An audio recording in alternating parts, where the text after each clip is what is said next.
Амьдрал бол цаг хугацаа. Энэ цаг хугацаанд бид өөрсдийн түүх, дурсамжийг эргээд харахад сайхан дүр зургуудыг бүтээд. Энэ амьдрал гэдэг бол гим нүглээс ихтэй. Энэ гимт амьдралын өмнө бол амьдрал биш, харин мөнхийн амьдрал байсан. Бид бүгдээрээ мэдж байгаа. Гим нүгэл бидний өг дээдсийн хамгийн анхны бүтээгчийн өгсөн тэр амьдралын хэм маягийг тэр чигт нь өөрчилсөн. Би агуулгаар нь ингээд ерөөхдөө нь ярьж байна. Тэгэд амьдрал бол сайн муу ээжилдэг тийм. Заримдаа бид уйлдаг, заримдаа бид инээдэг. Гэхдээ одоо урсгал нулимс нь заримдаа бас баярын нулимс байдаг. Хачин тийм. Уйлах гэдэг бол нэг ойлголт боловч яагаад уйлж байгаа нь өөр байдаг.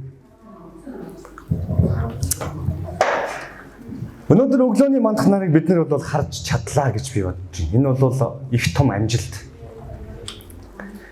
Өнөөдөр өглөөний мандах нарыг бид харж чадаж байхад өнгөрсөн шөнө бид бүгдийн насны хэдэн зуун мянган хүн өглөөний мандах нарыг харж чадлагүй нойрсон бол. Харин бид өглөөний мандах нарыг харсан. Гэхдээ бид өглөөний мандах нарыг хараад өглөө амьд сэрүүн байгаадаа хайртай ээж, ах эгч, найз нөхөдтэй дүүнэрийгээ амьд байгааг харахтаа бурханд хэрэг талархдаг бол. Тэр одоо өглөөг эхлүүлдэг талархлыг бид нэр хэрэг орхигдуулдаг бол. Номлогчийн ус номын 3 дугаар бүлэг бол амьдралын тухай байдаг. Тэн дээр бол ертөнцийн дээрх бүхий л зүйлс тоолсон юутай гэдэг үлээ цаг хугацаатай гэж хэлсэн байна. Тэгэхээр бид нар энэ урсан өнгөрч байгаа хойно хоцож байгаа энэ цаг хугацааг яг өнөөдрийн байдлаар бол маш үр ашигтай зарцуулж байна гэж би бодож байна. Тэгэхээр энийг бол бас юу гэж нэрлэдэг вэ гэхээр амжилт гэж нэрлэдэг байна. Тэгэхээр та нар бүгдээрээ амжилттай хүмүүс байх нь. Өөрөөсөө бүгдээрээ баяр хүргэе те. Тэгээд мэдээж хэрэг амжилт гэдэг бол их харьцангуй ойлголт. Би энд уранхай амьстай хүн байхгүй байх гэж бодож байна. Байна уу? Эсвэл уранхай төрсөгтэй. Ерөөсө ганцхан өмдтэй ирнэ. Тэгээ ганцхан гуталтай, ганцхан цамцтай хүн байна уу? Ер нь бид нар бол нэлээд хэдэн төрлийн хувцастай. Сун, хавар, намар, өвөл гэд өмсдөг тий. Тэгээ тэднийг ингээд далт хийчдэг. Яг өдөрлөн болохоор гаргаж ирж өмсдөг. Тэгээд өвлийн ганцхан ээлжний хувцас биш тий. 2-3 ээлжний хувцастай. Тэгээ зогсохгүй ингээд юу вэ? Илүүдл хэрэгцээнүүдтэй чи хэвч гар утас, машин, унаа, цахилгаан скутер гэл тий. Тэгээ янз бүрийн тоглоомуудтай. Ер нь бол ингээд бодоод үзэх юм бол бидний амьдрал ер нь бас давгүй баялаг шүү. Тийм үү гэстэй. Баялаг. Ямар ч хэсэн бид нүцгэнгүйгээгүй, гадаа хоноогүй, үлсэж цангаагүй байх. Хамгийн сүүлд яг дутагдж, гачигдж, хоолгүй хонсон тохиолдол байна уу?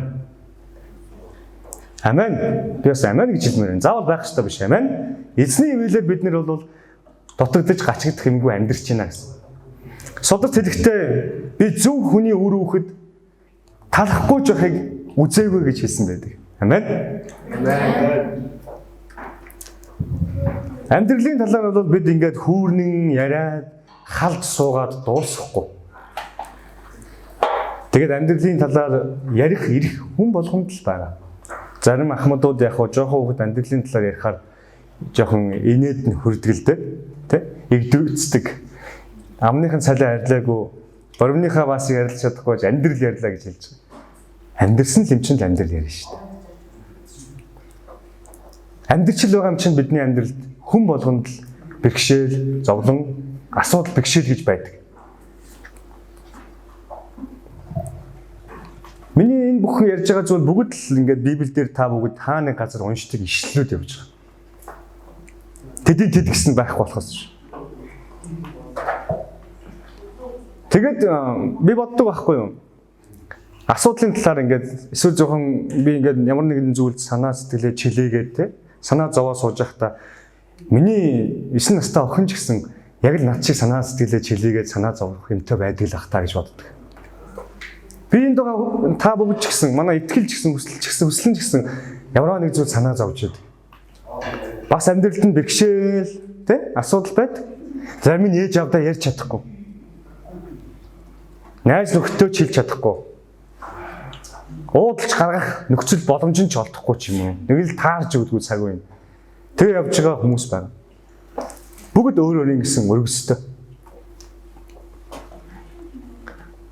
Гарт өргөс, хумсны тусар өргөс орох бас л зовлонтой тий. Нэлээд шаналгаатай байдаг. Тэгээ асуудал гэдэг чинь яг тэгж одоо бидний ингээд зовоогоод сануулад байдаг байхгүй. Тайван байлгадгүй. Тэгээд ингээд шийдэхгүй болвол бидний ингээд стресс төлдөг. Тэгээд стресс чихлээд бүр санаа зовоод нөгөө хүн зовлон болж байгаа. Тэгээд түүнийг санаа зовох гэж нэрлэж байгаа. Матай номны 6 дугаар бүлэг дээр бол бидний аврагч Иесус Христос сайхан зөвлөгөө бидэнд өгсөн.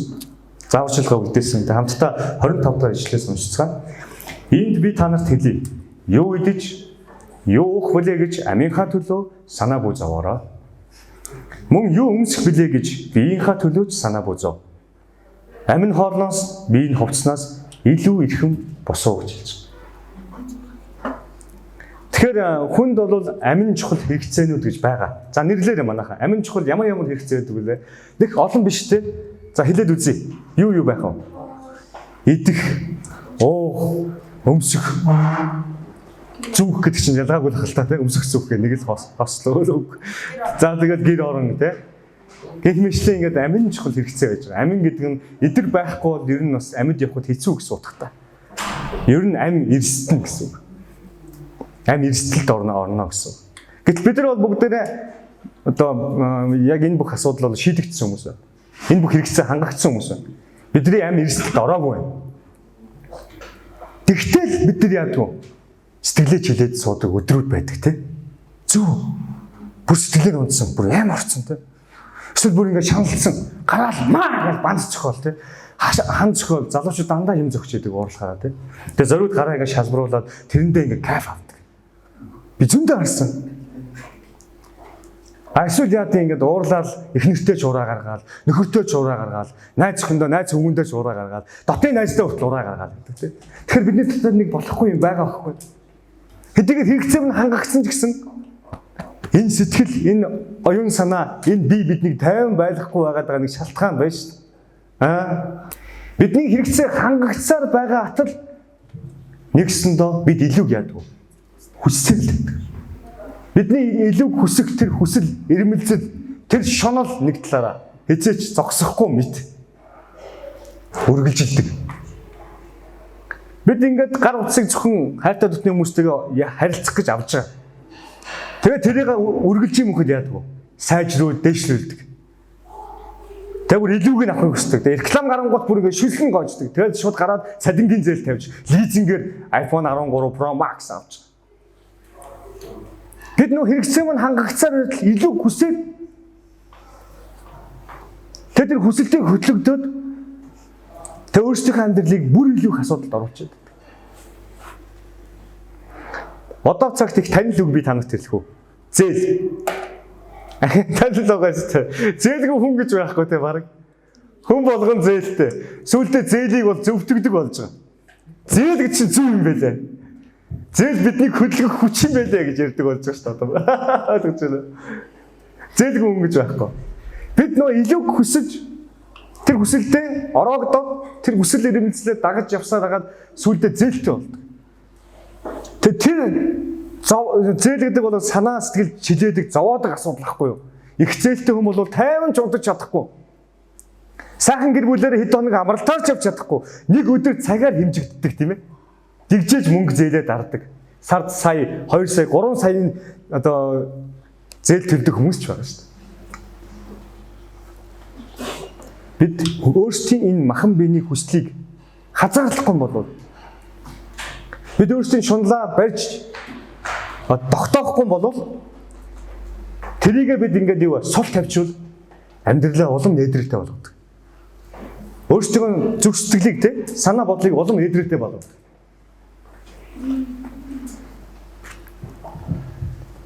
Мэдээж хэрэг эзэн бурхан хүнд юу хэрэгтэй мэдж байгаа. Тэр хэрэгцээ нь хангагдсан байгааг ч мэдж байгаа. Та насыг бүгдийг мэдж байгаа шүү. Тэгсэн хэрнээ л яг үчийн үннийг энд хэлж байгаа. Бидний хэрэгцээ хангагдсан ч бид дахин хүссээр байдаг. 3 ээлжийн хувцастай байсан ч 30 ээлжийн юу вэ? Хувцсыг хүсдэг. Устай байхад бид нар яадаг вэ? Худалдаанаас зөөврийн ус хэргэлдэг.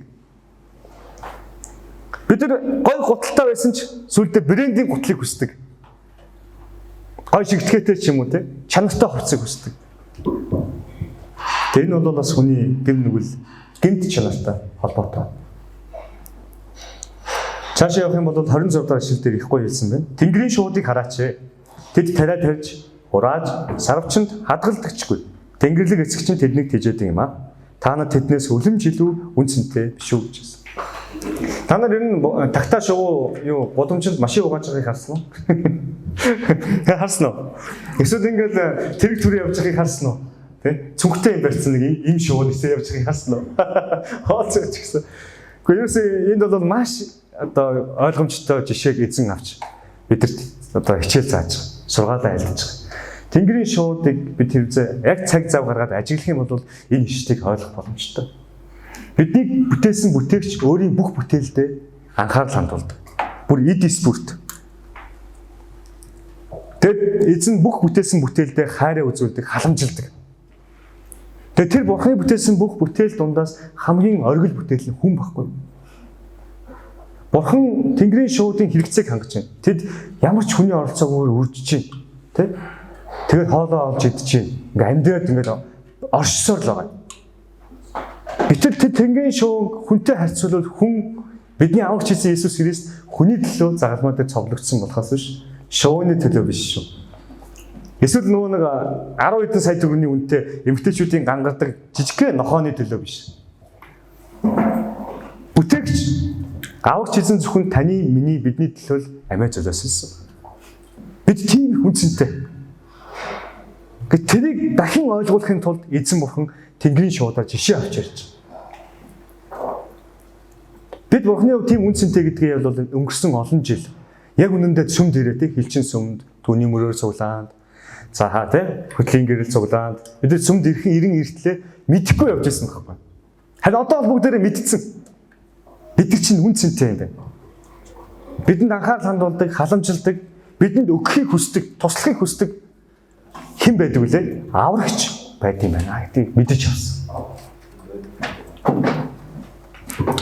Тэгээд мэдээд авсан яг тэр цагаас хойш та нар хэрэгцээ сайн ингээд анзаараад бодох юм бол яг үнэндээ бидний оюун санааны ачаалал багасаад ачаа арай яасан бэ? Сэт пигээл хөнгөрснийг яг ажиглах юм бол мэдэж авна. Арай л хөнгөрсөн байна. Миний хувьд бол нэлээд хөнгөрсөн явж байгаа. Ягаад гэвэл өнөөдрийг хүртэл би гэр бүлэрээ бурхны сайн сайхныг амсаад явж байгаа юм. Бурхан үргэлж миний амьдралд тусалж идэг. Үргэлж миний асуудалд оролцож одоо гар бие оролцож тий дэмжиж тусалж заавар зөвлөж идэг. Тэм учраас ягаад ч нэг л амьдрал нэг тийм хэцүү эдрээтэй байх нь багасч байна. Бас санаа зовох тий санаа сэтгэлээ чидээд суух тэр дүр зураг ер нь бол байхгүй болж байгаа гэсэн. Тэгэд 27-оос тэгж хэлж байгаа. Та нараас хэн чинь санаа зовсноороо нас бие ганц мөчөөр нэмж чадах вэ гэж асууж байна. За энэ бол одоо дөрөв зүйлийг хэлж өгч байгаа. Арай өөр зүйл рүү орж байгаа. Би ер нь оюун санааны зовлон буюу тий санаа зовлыг санаа зовх гэж ирдэг тий би зовлон гэж нэлээд байна. Санаа зовлыг бол нэг шимэгчтэй зүйлдэг. Шимэгч хорхоо шиг ингээд бидний ингээд нэг юм урам зориг ингээд сороод байдаг юм шиг санагддаг. Бид ингээд юм болгоныг болж бүтэхгүй талаас нь харахад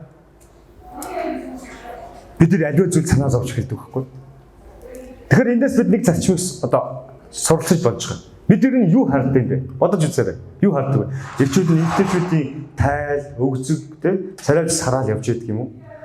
Эмэгтэйчүүд нь ирчүүдийн булчин ширмэс унжаа машин, тэ мөнгө төргийг харж явж байдаг юм уу? Бид нар юу хардаг юм болоо? Эсвэл ингээд мобайл, тэ PUBG юу ч гэдэг эсвэл гоё утас харж явдаг юм болоо? Гоё хаус, тэ бид нар юу харж байна гэдэг чинь маш их чухал болж таарч байна. Ингэж бодож ирсэн та нар? Бид юу харж, юу сонсож, юу мэдэрчтэй байгаа нь маш чухал болж таардаг. Ягаад гэвэл тэр бүгд бол бидний дотор үлддэг, биднээс гардаггүй. юунд хэдэн мэдрэхүй байдаг үлээ? 5. За энэ зарим 6 л гэдэг. Энэ нь бол бидний мэдхээр 5. Юу байдаг үлээ? За надад хэлж өгөх юм байна. Сонсох, харах, гамтлах, үнэрлэх, хүрэх тий.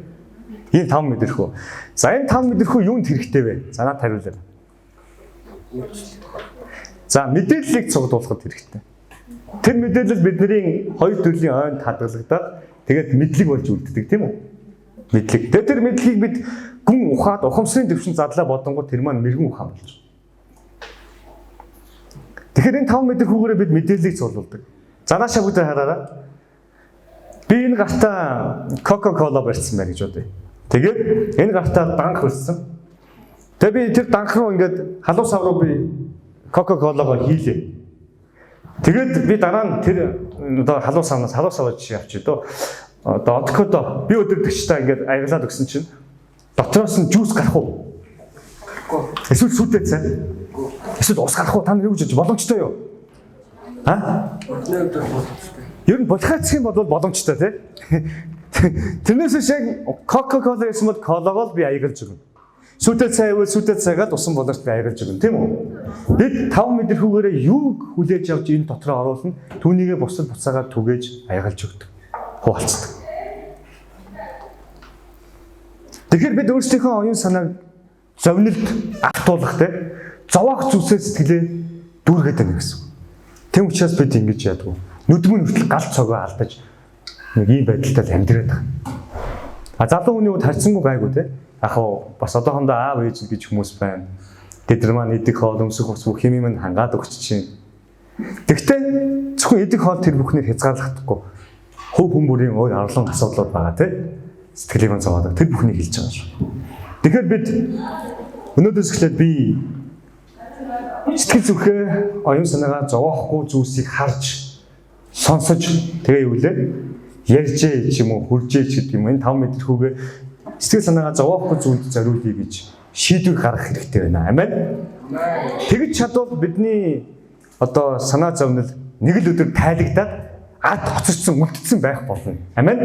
Амен. Тэгэд ерөнхийдөө яг нэг үг хэлэхэд анхнаасаа бурхан хүнийг бүтээхдээ муу имийг харахгүй, муу имийг юмд хүрэхгүй, ярихгүй байхаар бүтээсэн байхгүй. Анхнаасаа тэгж тийм зоригтой эзэн бүтээсэн.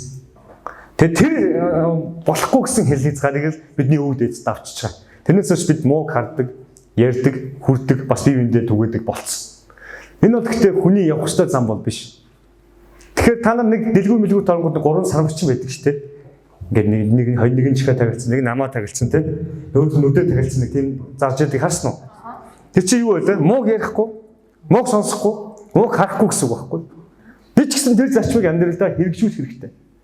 Тэгээд өнөөдрөөс эхлээд энд байгаа хүүхд залуучууд та бүгдээрээ өөрийнхөө үнэхээр хайртай гэж бодож байгаа хүн болгонд мууг битгий яар, мууг битгий харуул. Тэгээд муу зүйлд битгий хүрэг. Ийм одоо шийдвэрийг энд гаргаад яваасаа гэж би хүсэж байна. Амен. Хэрэг тэгж чадах юм бол бид өөрсдөө ч гэсэн бие контролдож удирдах явж чадах юм бол бидний зүрх сэтгэл энэ ертөнцийн хаанаас ч юу лээ авч чадахгүй юу гэлээ содорт хэлсэн байдаг. Амар тайвныг авах. Амен.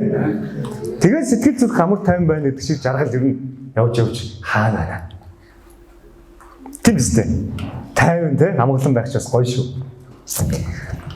Тэгээд санаа зовох гэдэг бол ямар ч ашиггүй шимэгч. Тэр шимэгчийг аваад хайх хэрэгтэй. За одоо энд манай ээжи гараад ирээ. Ээжи маань бол одоо 25 настай эмэгтэй байлаа гэж бодъё. Тэгсэн чинь ийм намхан биетэй. Тэгээд тэрэндээ санаа зовдөг. Ажлынх нь хөөрхөн жижиг авсаархан гээл те. Кармадад явчмаар гээл шоочмал бол. Тэгээд юм болгонд ингээ шавдруулаад юм болгонд гүйлгээд ер нь ингээ жижигхэн биенээсээ болоод аюух асуудалд ороод тэрнээсээ болж сэтгэл санаа нэгээд бөөн зовлонтой болцсон. Тийм хүн байлаа гэж бодъё. Тэгвэл чи бүр ингээд өөрийнхөө амиг хорлох хүртлээр бүр сэтгэл санаагаар унаад санаа зовсноос болоод сэтгэл санаагаа унаад бүр бүгд духны бидний аврагч чиг те энэ духных нь арьсны завсаар ингээд цусан туслах голчлаа тэгэж стресслээ гэж бодъё. Тэгдээгээ чи өөрийнхөө өндрийг нэг дохоогоор нэмж чадах уу? Чадахгүй шээ. Та нар юу гэж бодож байна? За баярлалаа сууж байна. Тэгвэл залуучуудаа Нэг нь чадахгүй болохгүй болвол энэ хэрэггүй санаа зовох гэдэг шивгч болоход авч хаях уу? Хаях уу? Хай. Өнөөдрөөс эхлэн түүнийг амьдралаасаа холдуулъя. Болж гин үү? Тохирох уу? За тэр тохирж байгаа надад миний болцлыг хүлээн зөвшөөрж байгаа нь гараа өгч. Өнөөдрөөс эхлээд бүгд авчия. За баярлалаа. Гэхдээ түг одоо сургаал амт дуусч байна. Гэвч тийм ээ. Хэрхэн яаж бид өөрсдөө авч хийж чадах юм болов? Өөрсдөө шийдэж чадах юм болов? Эсвэл хэн нэгэнд туслах юм болов гэдэг асуудал гарч ирнэ тийм ээ. Ер нь асуулт төрж байна. 31-ээс уншиг бүгдээрээ. Тиймээс юу идэх билээ, юу уух билээ, эсвэл юу өмсөх билээ гэж санаа бузаваа. За ер нь битээ санаа зов гэж хэлээд байна шүү дээ. Ер нь бол эзэнтэй битээ санаа зовоо. Хэрэггүй байх, сайн ашиггүй гэдгийг ойлгочлаа бүгдээрээ. Хид имээ цагийн гарц. Эд эсээ хялгсан судсуудаа таслахын нэмэр юм байна. За тэгвэл яах юм гэсэн чинь 32-д нэг сануулга өгч байгаа. Харийнхан энэ бүх зүйлсийг чармаан хайдаг билээ гэж хэлсэн. Харийнхан гэдэг нь энэ ямар утгатай үг гэдгийг мэдж байгаа болоо та нар. Харийнхан гэж нүүн юм амар царайтай гарууд юм болоо. Сүм категориас болж ирэл тийм хүмүүсийг хэлээд байна уу? Аа? Өөр газар хоо. Дэлхийн хүмүүс биш гэсэн дэлхийг шүү дээ. Тэгэхээр одоо дэлхий гэхээр өөр дэлхий дээр хүмүүс харагдахгүй хүмүүс байгаад байдаг юм. Өөр гаргийнхан гэдэг. За ойлгоо. Сатан уу? Сатан гэж байна. За харийнхан гэдэг бол үл итгэгчдийг хэлж байгаа маа. Бидний аврагч Есүс Христэд үл итгэгчдийг хэлж байгаа. Тэдгээр хүмүүс л Бурханд итгэдэггүй, тэ? Аврагчийн тухай мэдэхгүй. Бидний төлөө бүр гайхамшиг үйлдэг тэр сайн Бурханыг мэдэхгүй хүмүүс л өөрсдөө сэтгэл санааг зөв зовоож суудаг байна шүү дээ. Тэр нь цаг гаргаж стресс. Тэрнээс бүр кайф авдаг тий. Санаа зовж гэж кайф авдаг. Харин Бурханд аврагчид итгэдэг хүмүүс бол өөр гэж санаа зовдөггүй. Өөр. Яа тийм бол юугаар өөр юм бол цаашаа уншия да. Харин Тэнгэрлэг эцэг чинь та нарт энэ бүхэн хэрэгтэйг мэддэг. Гагцхүү эхлээд Бурханы хаанчлал ба юу гэсэн бэ? Зөвхт байдлыг хайхтун. Тэгвэл энэ бүхнийг танаас нэмж өгөх болно. Бидний ялгаа юу вэ гэхээр бидний юу хэрэгтэйг мэддэг хинтэй вэ? Тэнгэрлэг эцэгтэй. Амен. Бүхнийг мэддэг Тэнгэрлэг эцэгтэй. За байж байгаа. Stop, time out. Бид нар чи бүгд уулна махан биений аав ээжтэй шүү дээ. Тэгвэл аав ээж маань бидний бүгдийг мэддэг үлээ. Та нар ингээд аав ээжтэйгээ хизээ нэг гой халж суусан бай. Сайхан халаач хийжээ. Нүдэн дээр гатлаа гэж сайхан яриач ааваа гэдэг. Хизээ ярьж суусан. Ер нь бол одоо их ховор үзэгдэл те. Их ховор үзэгдэл. Тэгэхээр бол ерөнхийдөө бол бидний харин юу вэ? Итгэдэг Бурхан минь бидний бүх хэрэгцээг мэднэ гэж шүү дээ. Бүгдийг мэднэ юу хэрэгтэй. Бүр төгс мэддэг байна. Содод хэлснээр бол. Агсуу бид үүнд нь итгэх ёстой. Амен. Тэгээ итгээд бид асуувал бүтээгч хариулах баха. Амен. Хариулах бах. Тэгээд нэгэнт хэрэгцээг мэдж байгаа юм чинь бид нар нөгөө бүтээгчийг нөгөө баян гэдгийг мэднэ шүү дээ. Бидний бүтээгч бол үнэхээр баян. Тэр сан хөмөрг нь хизээч дундагддаг те. Дуусахгүй. Тэгээ бидний хувьд боломжгүй зүйл хүртэл боломжтой. Бүтээгчд итгэх юм бол бараг ханы нэвтлээ гарна шүү. Боломжгүй зүйл боломжтой гэдэг чинь бол үүнтэй адилхан байлгүй дээ. Яа гэм. Тэгээ тийм мундаг Бурхантай хүмүүс. Тэгээ цаашаа тэр одоо Христэд итгэдэг хүмүүс нь яг юугаараа давуу талтай бэ гэж сая бид нэг асууж байгаад энэ бүхнийг ярьж байгаа. Тэгээ хэлсэн байна. Эхлээд Бурханы хаанчлалыг ягаараа гэсэн байна. Хайх тун гэж хэлсэн. Тэгэхээр бид нэр одоо санаа зовх гэдэг шимэгчийг авчихад хайхын тулд бас зүгээр нэг аваа хайчихгүй. Бид нар хайхтан гэдэг чинь бидний үүс гаргах хэрэгтэй гэсэн. Тэ? Эмэгч нэг алга болгосон нэг чухал эрдэнэ олохын тулд бид яадаг вэ? Гэдгийг самандаг үстэй. Хайдаг тэ. Яг эцтэй гэсэн чи барьж гартаа барьчихгуудаа энийг ийшин давчиж хайгаад идэг тэ. Гарт явж байгаа карбон явж идэг. Тэгсэн юм хайгаад байгаа байхгүй нөгөөдгөө. Тэгвэл Тэнгэрийн хаанчлал яг тийм ойрхон байдаг. Амен. Яг таны гарт юм карбон айгүй ойрхон явж идэг. Айлс ирэхээр юу байлаа? Авдран бол. Тэгээд Тэнгэрийн хаанчлал гэж яг хэнийг хэлээд байгаа юм бэ гэхээр Есүс Христийг хэлж байгаа шүү. За. Энэ Матай номны 6 дугаар бүлгийн энэ Тэнгэрийн хаанчлал гэдэг бол Есүс гэж та нар ойлгочих.